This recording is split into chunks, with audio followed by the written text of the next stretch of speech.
It is 2 in the morning on June 7th, 1944. The English Channel is black. Somewhere on that dark sea, a hospital ship moves in silence toward the coasts of Normandy, where a few hours earlier, the largest military landing in history has begun.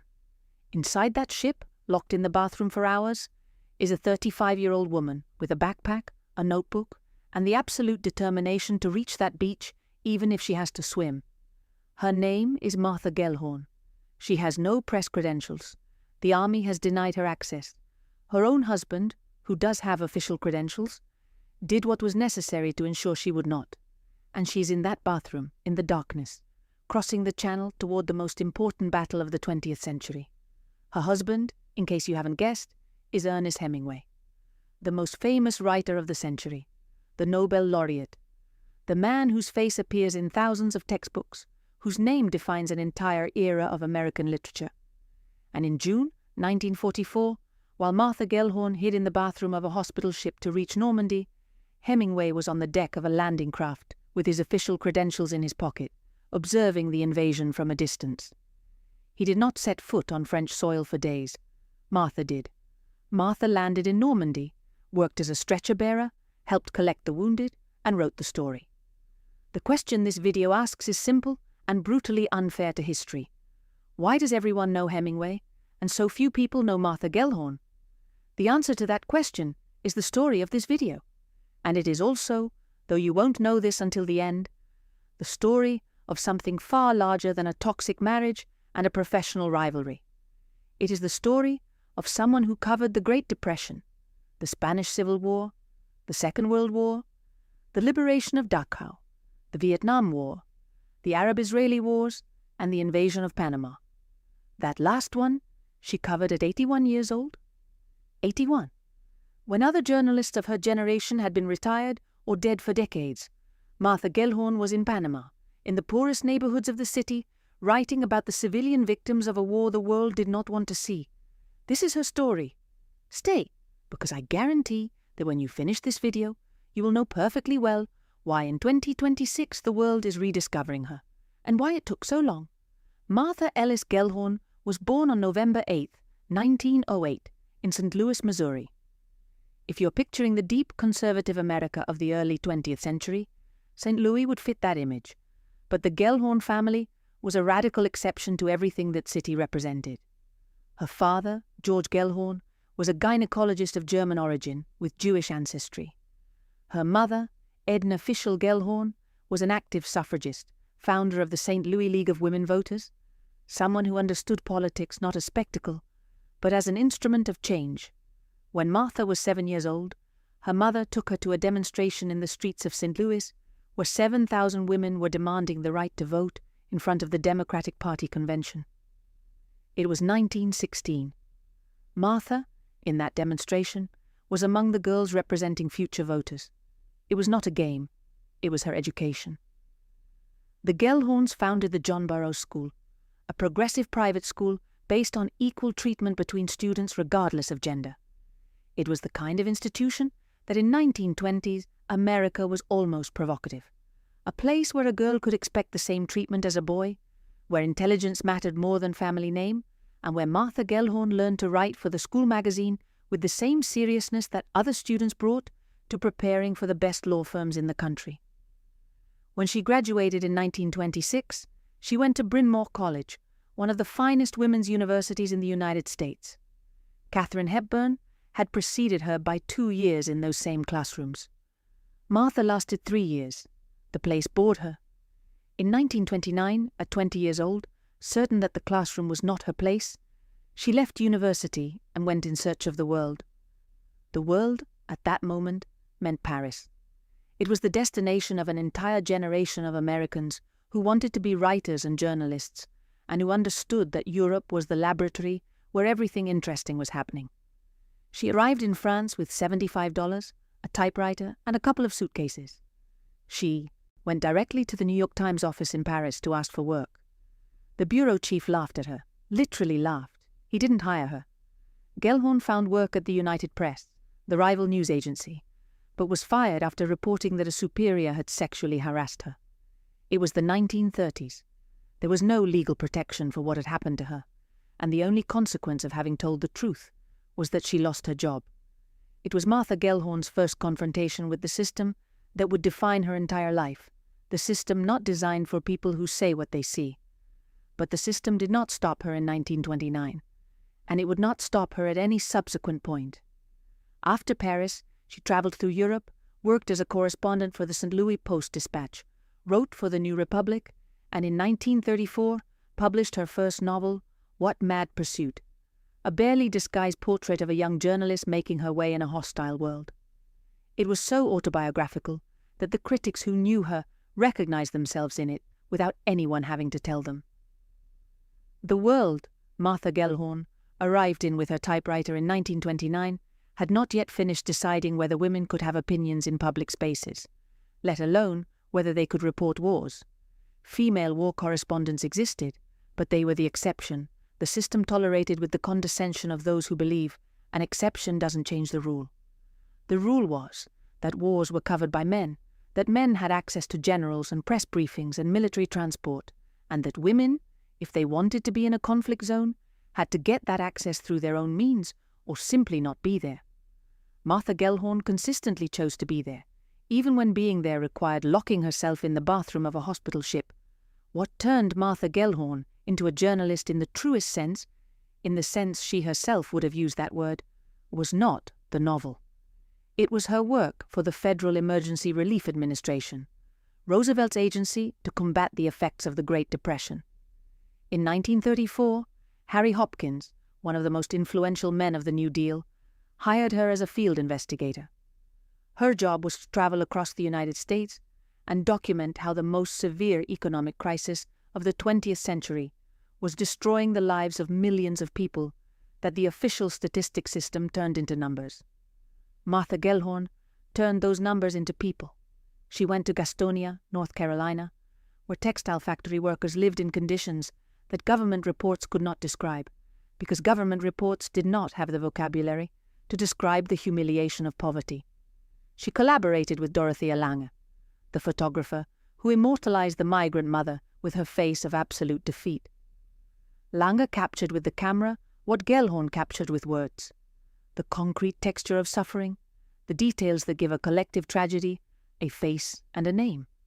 Her reports for the Führer are extraordinary documents, raw, precise, without the distance that bureaucratic language imposes. They reached the desk of Eleanor Roosevelt, who read them and recognized in Gellhorn someone who saw the same things she saw, but who could write them in a way the First Lady of the nation could not. It was the beginning of a friendship that would last decades. The connection with Eleanor Roosevelt matters, because throughout Gellhorn's story there is always this pattern. The woman who arrives alone, without credentials, without the right surname, without the network of contacts the system demands, and who builds her place in the world through work and through the relationships that work generates. She was not an heiress. She was not anyone's wife, not yet. She was a journalist in her mid-20s from Missouri who had convinced Harry Hopkins that it was worth paying her to travel the country documenting the disaster. In December 1936, Martha Gellhorn was on holiday with her family in Key West, Florida. In a bar called Sloppy Joe's, she ran into a 37-year-old man, heavy-set, with the face of someone who has lived too much and written about all of it. It was Ernest Hemingway. He already had The Sun, Also Rises, A Farewell to Arms, and The Michigan Stories. She had 2 published books and several years of field journalism behind her. Both were in the same world, but in radically different positions.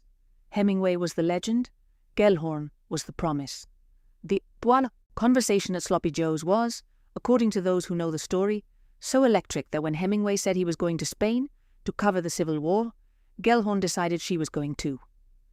Spain in 1937 was the center of the world for any journalist who understood that fascism was not a European problem but a global threat. The Spanish Republic was fighting against the coup by Franco's generals, backed by Hitler and Mussolini, and in Madrid, in the trenches of Brunet, in the bombardments of Barcelona, something larger than a Spanish civil war was being decided. Whether fascism could be stopped was being decided. Martha Gellhorn arrived in Madrid in the spring of 1937 with a backpack and $50, not with official credentials from any major publication. With $50 and the certainty that what was happening in Spain was the most important story of her time. Collier's Weekly, one of the most influential publications in the United States, eventually gave her accreditation as a correspondent. Hemingway was covering the war for the North American Newspaper Alliance. Both were staying at the Hotel Florida in Madrid on the same floor, while Franco's artillery shells fell on the city.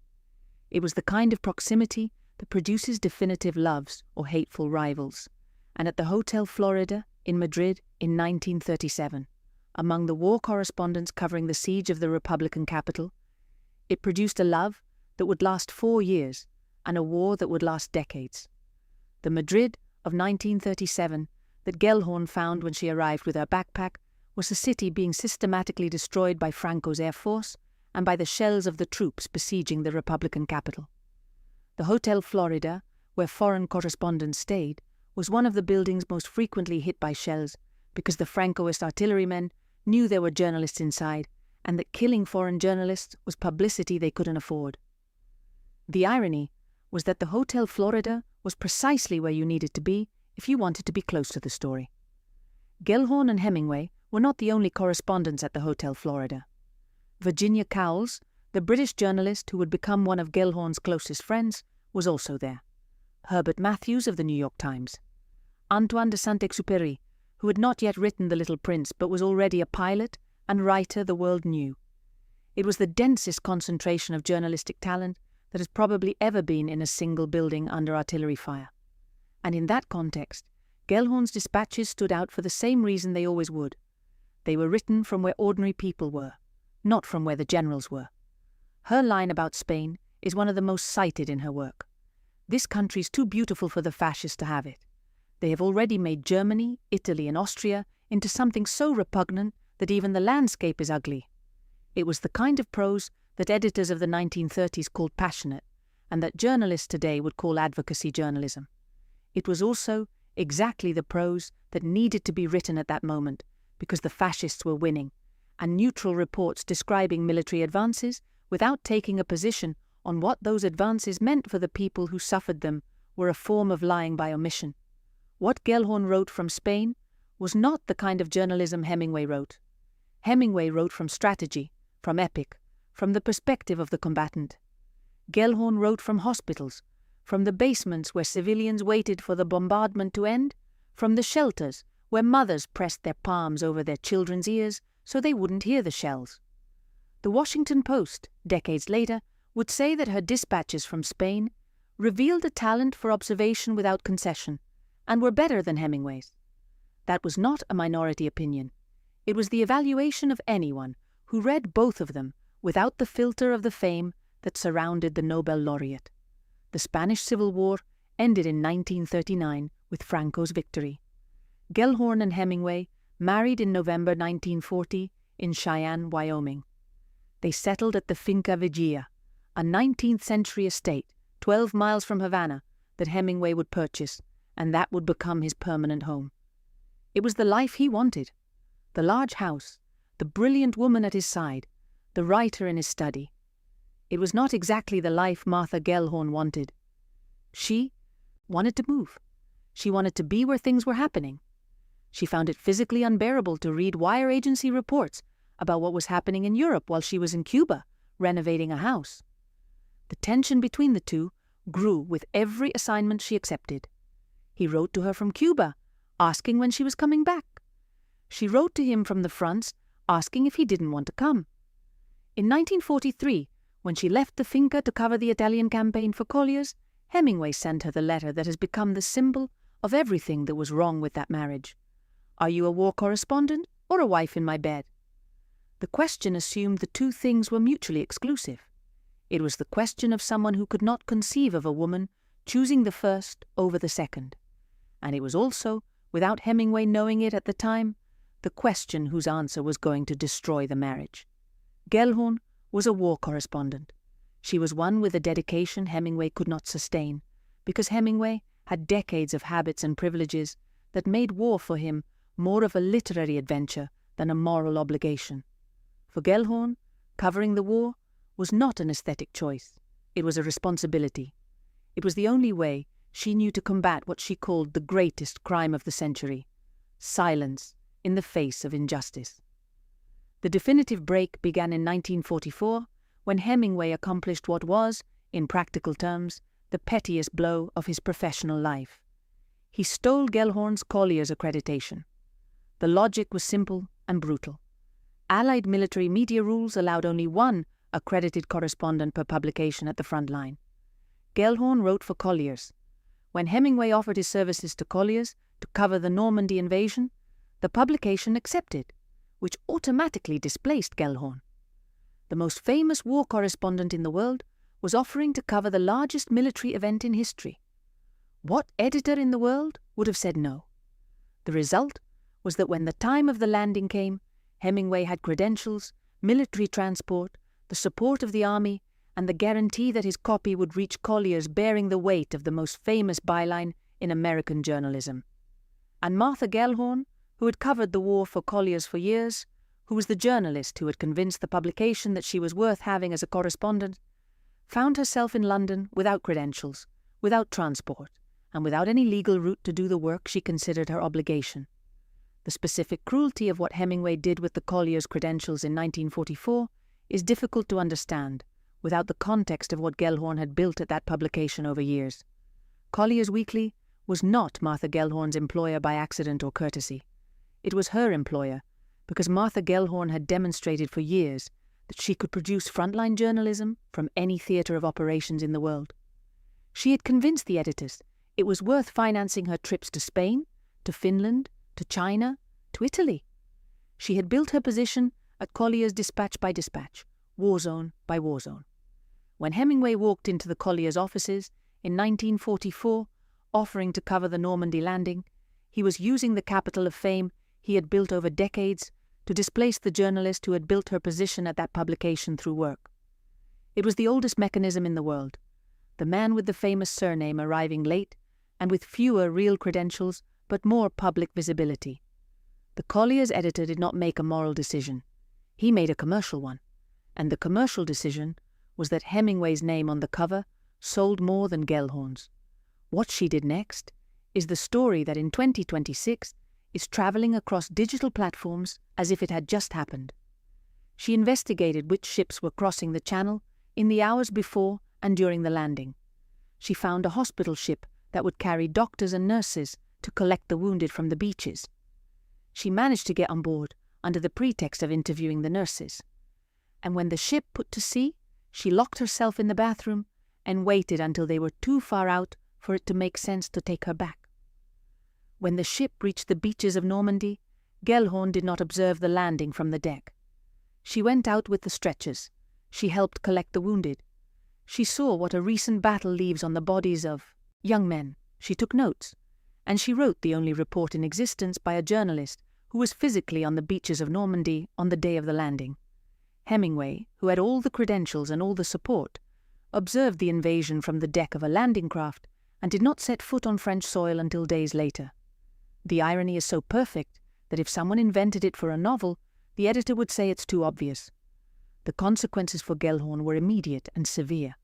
When she returned, the army arrested her, stripped her of her war correspondent credentials, and confined her to a nurses' camp. It took weeks to recover the access she needed to continue covering the war. Hemingway, meanwhile, was advancing with the Allied army toward Paris, receiving the honors that the most famous name in American journalism generated wherever it appeared. The war ended in 1945. The marriage ended too. Gellhorn was the only one of Hemingway's 4 wives who asked him for the divorce herself.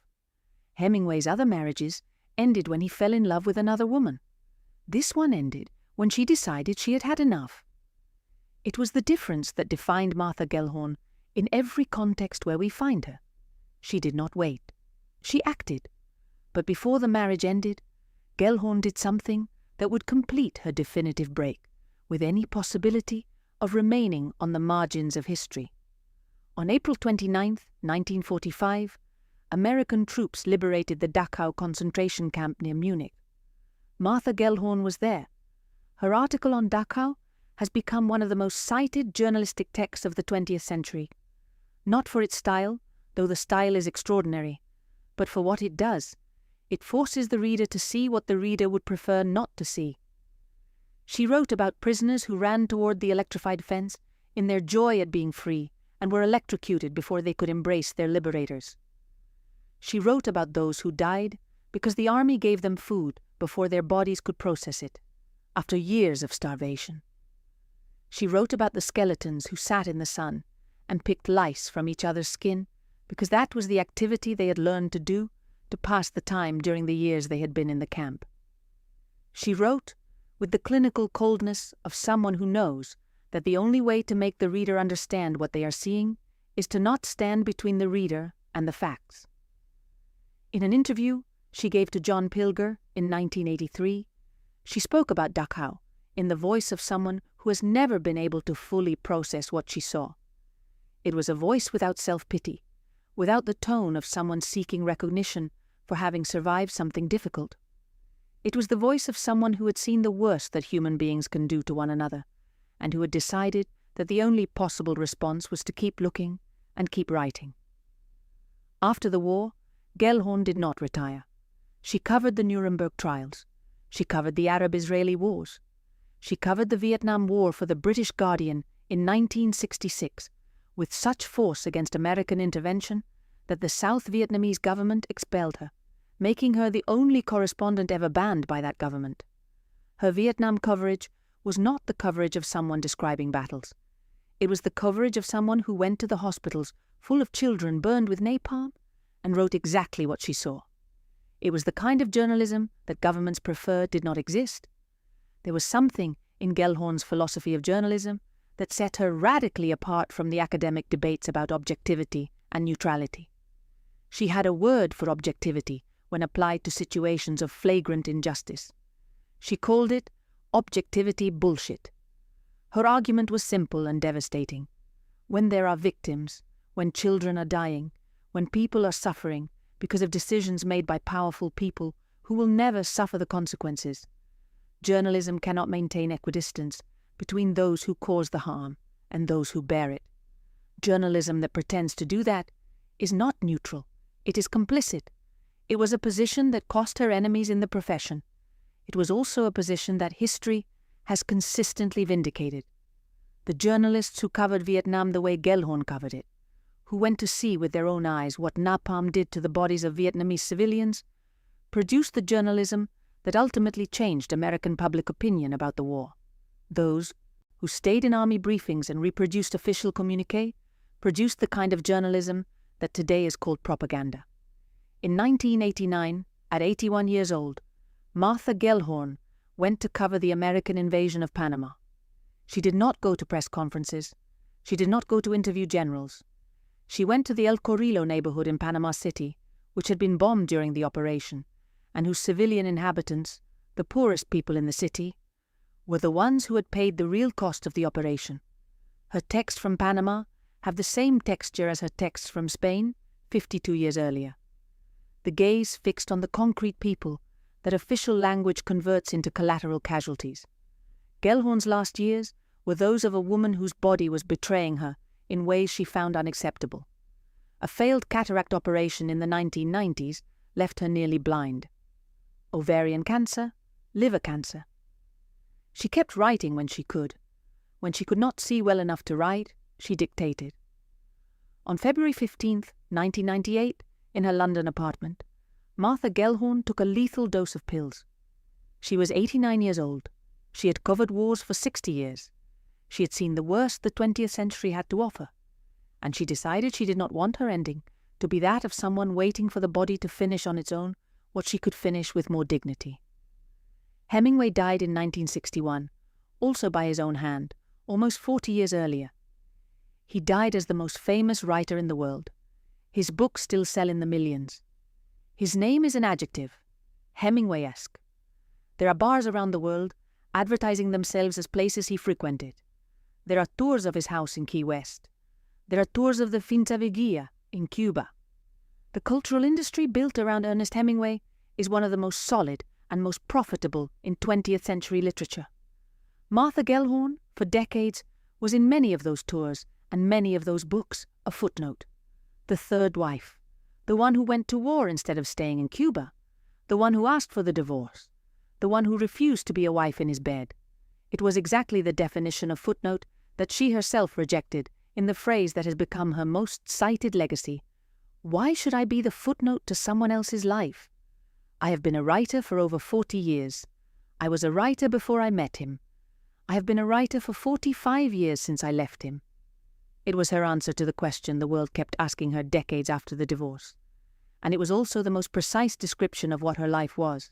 60 years of constant work, wars covered, victims documented, journalism that put faces and names to what the official communiques called statistics. Her novels are the least known and probably the most unjustly overlooked part of her work. She wrote throughout her life novels, short stories, plays, memoirs. Her fiction has the same quality as her reportage: precise observation, dialogue that sounds exactly like people talk, the refusal to idealize her characters. The Lowest Trees Have Tops, her novel about McCarthyism, is a portrait of collective fear that at certain moments of the 21st century reads more urgently than when it was written. Her African stories, collected in The Weather in Africa, have an understanding of that continent's landscapes and people that comes from years of having inhabited them, not visited them. Martha Gellhorn's personal life, after Hemingway, was the kind of life that does not generate headlines, because it was not designed to. She married in 1954 T.S. Matthews, editor of Time magazine, and divorced him 9 years later when she discovered he was unfaithful. She adopted in 1949 an Italian boy from an orphanage she called Sandy, though the relationship with her adopted son was complicated and the two spent long periods without contact. She lived in Cuernavaca, Mexico City, East Africa, Wales, Italy, and finally London, where she had permanently settled. She had extraordinary friends: Leonard Bernstein, H.G. Wells, with whom she had had a relationship in the 1930s, and who was her literary mentor for a period, Eleanor Roosevelt herself, united to her by a friendship based on mutual respect for the work each did from her respective position. It was the kind of friendship network that produces an intellectually rich and emotionally demanding life. Gellhorn was not easy to love. She was direct to the point of brutality, intolerant of mediocrity, and completely incapable of pretending something mattered when it did not.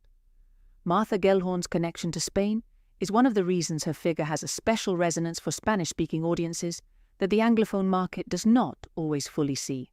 When Gellhorn arrived in Madrid in 1937, she did not arrive as a war tourist or as someone wanting to add an exotic experience to her journalistic resume. She arrived because she understood that what was happening in Spain was the first battle of a war the entire world would have to fight, and that if journalism did not tell what was happening with the honesty the situation required, fascism would advance faster. Her chronicles of the Spanish Civil War document the Madrid of the siege with a precision that 89 years later remains reference material for anyone who wants to understand what it meant to live in a city under systematic artillery fire. Not the battles, not the military maneuvers, the people, the children who went to school because their mothers insisted that normality was the only available response to terror, the doctors who operated in basements when the above-ground hospitals were being bombed, the soldiers who in the intervals between combat were reading and debating and asking themselves what kind of world they would build if they won. She never idealized Spain. She loved it with the clarity of someone who knows that loving a place means seeing its contradictions as clearly as its beauty. She wrote about corruption within the Republican ranks. She wrote about the sectarianism that weakened the resistance against Franco. She wrote about the mistakes of the side she supported because she believed that honesty about one's own errors was the only way to take seriously the cause one defends.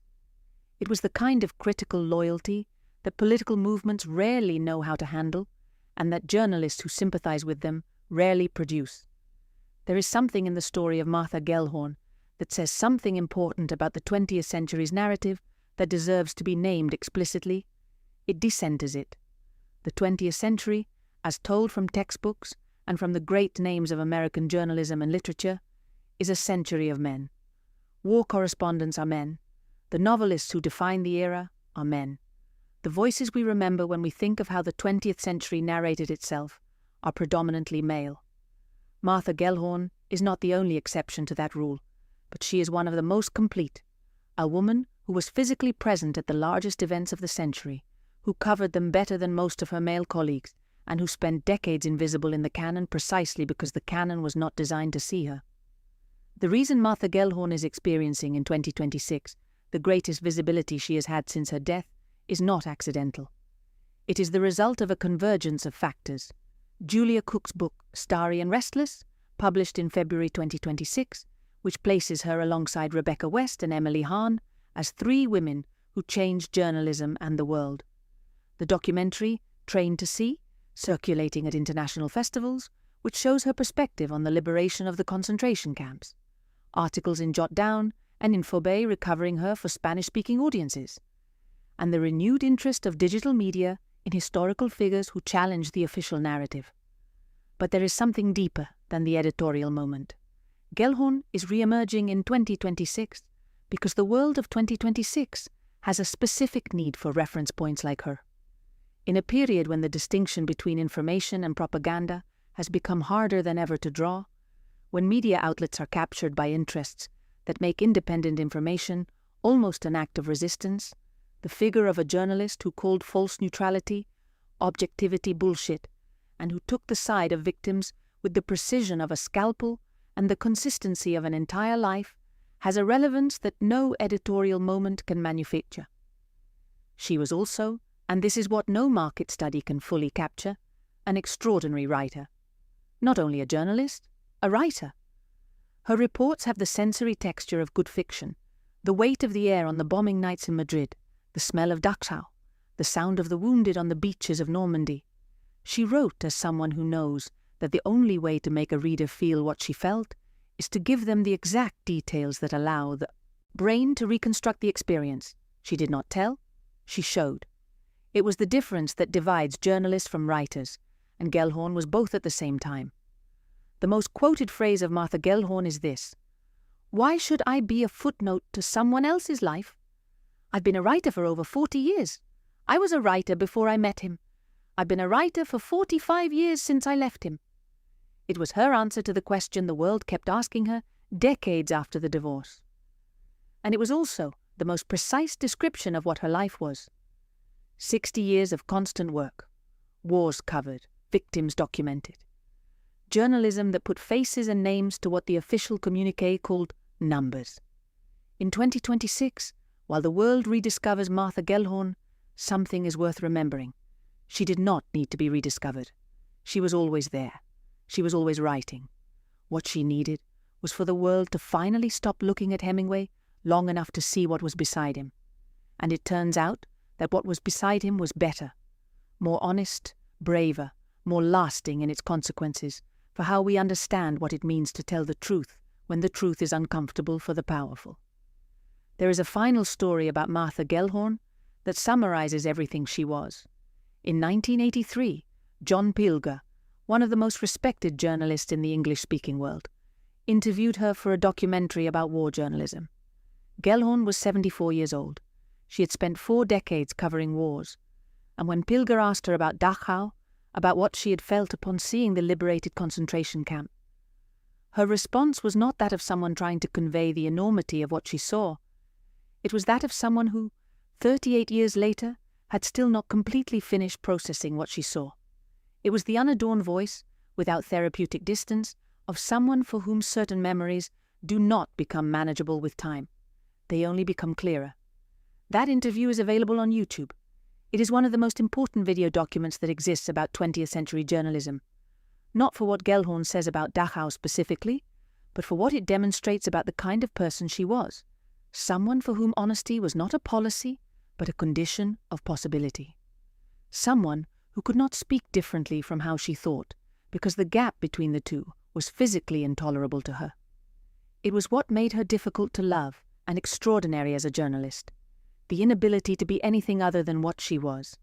The world of 2026 needs that kind of journalism, not because it is the only kind that exists or the only kind that works, but because it is the hardest kind to sustain for 60 years without weariness, belated recognition, economic pressure, or simply the weight of having seen too much, leading you to modify what you see, So it resembles what the market wants you to see. Martha Gellhorn sustained it for 60 years. From the poor neighborhoods of Depression-era America to the poor neighborhoods of Panama City. From the shells in Madrid to the crematoria of Dachau. At 81, with no official credentials, just as at 28, with no official credentials. She was the same person. She was the same journalist. She was the same standard. This is what I saw, and I will write it, even if those who prefer another version of the facts don't like it. If this video has reached you, if at any moment in the last few minutes you found yourself wondering why you didn't know who Martha Gellhorn was, or why it took you so long to find out, the answer is the same one Gellhorn herself would have given. Because the system is not designed to remember the people who tell the system the truth. It is designed to remember the people who reinforce it. Martha Gellhorn spent 60 years telling truth to power. Power took decades to return the favor. But here we are. Leave your thoughts in the comments. Did you know Martha Gellhorn? Or were you, like almost everyone, one of those who only knew Hemingway? The debate is open. And if you want more stories of people who changed the world without asking anyone's permission to do it, subscribe. This isn't over.